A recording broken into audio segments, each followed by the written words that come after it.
Alors nous participons depuis 3 jours à un marathon créatif pour réfléchir collectivement à ce que nous voudrions pour la médiathèque de l'Institut français du Bénin.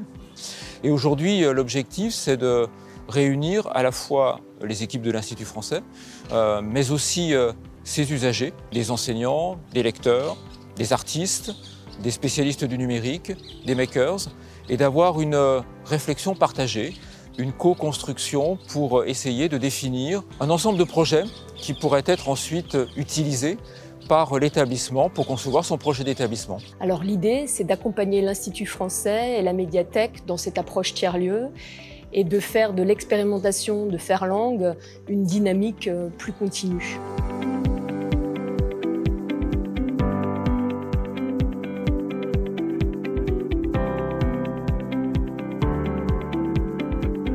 Alors, on a eu un retour très positif de la part des participants et on a vu vraiment qu'ils s'impliquaient énormément dans les différents ateliers participatifs auxquels ils ont pris part et qu'il y a une vraie dynamique qui se créait. Et ce qui est intéressant justement au niveau de cet atelier, c'est cette dynamique en fait collaborative. C'est un atelier de co-construction qui est très intéressant et on espère qu'avec ça, les propositions qui naîtront permettront justement de pouvoir mettre en place vraiment un tiers-lieu innovant qui répond aux aspirations du public et qui impacte véritablement. Les réflexions ont eu lieu autour de 5 grands défis et quand on regarde l'ensemble de ces défis, on voit que l'humain est au centre des différentes thématiques, dans le sens des publics qui fréquentent l'Institut français du Bénin et l'humain dans le sens des personnes qui travaillent dans l'Institut français du Bénin, pas seulement à la médiathèque.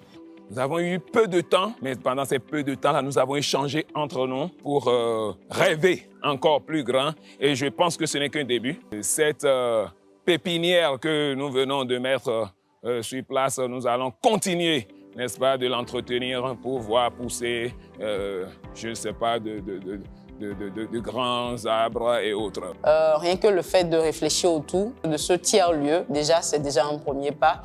Par la suite, voilà, les propositions qui sont faites et réalisées sont vraiment un plus pour nous, pour tout un chacun de nous.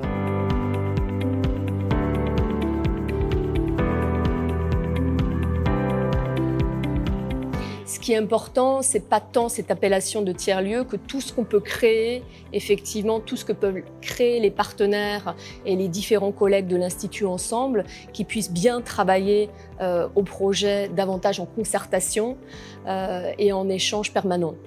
Ces 3 jours ont été une plateforme collaborative extrêmement intéressante. Ça a été, je pense, extrêmement vertueux d'avoir ce temps de travail commun et puis de pouvoir travailler en atelier autour d'un certain nombre de défis qui ont été identifiés collectivement et de permettre de croiser les regards et de varier les approches pour essayer de faire sortir des propositions.